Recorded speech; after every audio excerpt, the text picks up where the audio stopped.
That same drug can be purchased in Germany for just $54,000. Will you commit to this committee to lower the price of Cyramza in the United States to the same price that you're selling it in Germany, $54,000? Yes? No? Respectfully, Senator, that product has been on the market for a while. We do expect biosimilar entry. That's the primary mechanism in the U.S. where the price will fall when that occurs. I'm sure there'll be competition in the price. So what you're telling me is that the American people will have to pay 4 times more than Germans do for the same product that you manufacture. Okay. Mr. Hudson, Sanofi is a French company.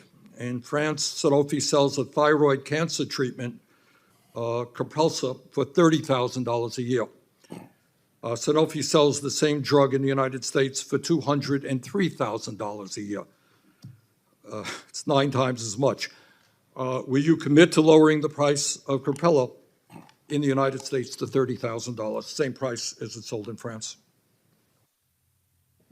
Over time, with the introduction of competition and other biosimilars, et cetera, you'll see the price fall. Yeah, so the answer is no. Mr. Urenson. Mr. Chairman? Yeah. I hate to interrupt, but we are now, you're at 7 minutes. You'll have the same amount of time, Senator. Does every member have that? Absolutely. All right, thank you. Mr. Urenson, in Denmark, Novo Nordisk sells a diabetes treatment, Ozempic, for $2,000 per year. That's 6 times more. You charge 6 times more to Americans. Will you reduce the cost of Ozempic in the United States to what it is in Denmark? Senator, I believe the amount you mentioned for the U.S. is before rebates. So on average, we pay 75% in rebates in the U.S. And for Ozempic, we actually see a price going down, our net price going down year over year.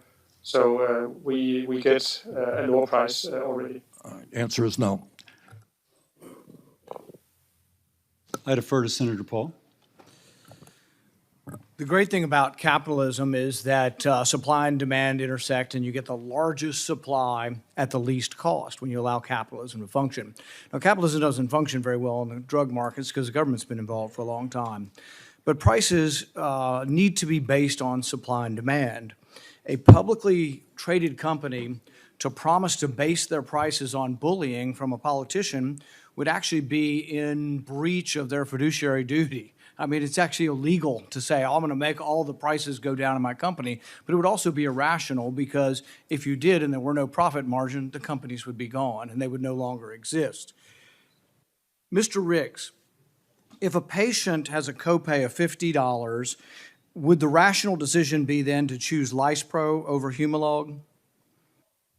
In the case where they were buying 1 unit, yes, they pay $25, not $50. Right. So if the patient had a copay of $25 and Lispro is $25 and Humalog's $100, but I'm only going to pay $25, is there any rational reason why I would want to buy the least expensive? Why not buy the more expensive drug at that point? Well, they're identical. In that case, they'd be indifferent because they're paying $25 out of pocket either way. So here's the interesting thing. The lower the copay, the less the consumer cares about the price. So you can mandate lower and lower copays, but you might actually get the opposite. You might actually drive consumers towards something that's actually more expensive. So for example, under Obamacare, we made birth control have no copay. So there's no copay for birth control, but if you look at the price of birth control as it became free, the demand became enormous or greatly enhanced, and so the prices went up. From 2013 to 2019, you had a 3-fold increase in the price of birth control. So the most important thing is we think things through. We all want lower prices, but if you want to mandate lower co-prices for things, you may well get the opposite because you're taking away the consumer from the equation. Now, the consumer's only involved in drug prices through the copay or the deductible. And so much of healthcare, 80, 90% of it's beyond that.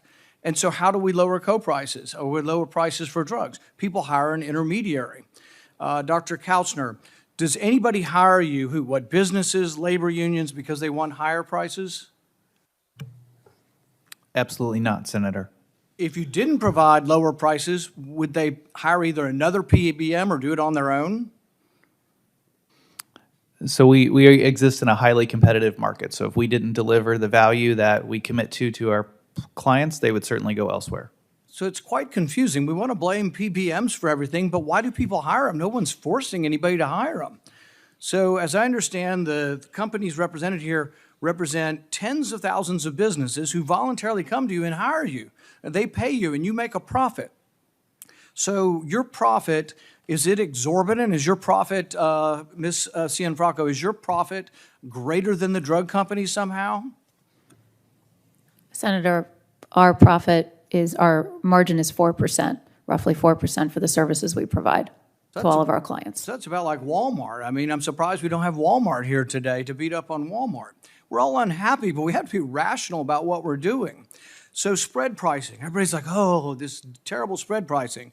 Dr. Kautzner, do you offer spread pricing and also pass-through pricing?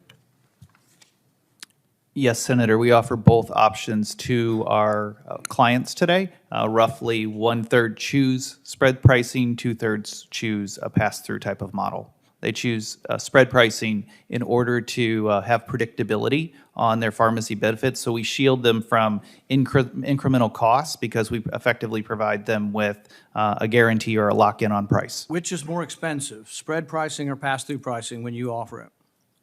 So we're agnostic to the type of pricing that we offer. It's more for the No, but when you client to offer make it, that there's a decision. price. Is spread pricing cheaper or more expensive than pass-through pricing if I'm a customer? Generally, they're going to be roughly equal in price or cost. Ms. There may be. Cianfrocco, same question.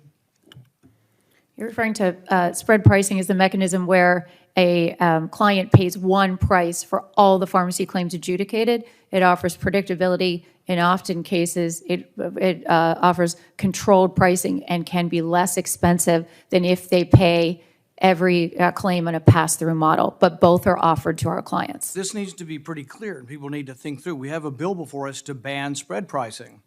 So at least one of the companies, and I think others have said this, spread pricing is less expensive than pass-through pricing. So we're going to ban the cheaper form of buying your drug insurance. Why would we ban the cheaper form? It sounds like if you ban the cheaper form, you might get the opposite result of what you're intending. You might actually get higher prices. Not to mention why we should be banning any of this, but is there a possibility you ban spread pricing and then people decide to add more of a fee on the pass-through pricing? Because, see, their obligation is to their stockholders, and they're legally bound to make a profit. So if you tell them they can't make a profit here, wouldn't they have to try to make a profit somewhere else if they're going to please their stockholders?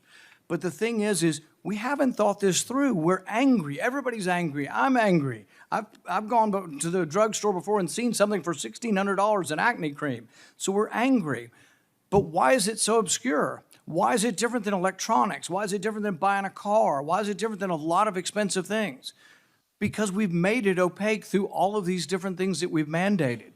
In the 1930s, we passed antitrust law, the Robinson-Patman Act, and we made it illegal to pass through discounts based on volume. And then we had a court case in the 90s that says you have to move market share and all these complicated things to get these rebates. But the bottom line is, in a free society, rational thinking, labor unions and businesses and health organizations are choosing a PBM. Why are they choosing a PBM? Do you think they want higher prices? And if a PBM is gouging, then why don't they go to another PBM? There's like 70 some odd PBMs.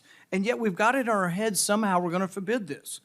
So in the License Pro example, Dr. Kautzner, so what happens to that? If we have a $25 copay and you got $100 Humilog and you got a bigger rebate and you're going to make more profit on the rebate, are you keeping License Pro off of your list, or can I get License Pro if I'm a business and I have people who are diabetic in my business?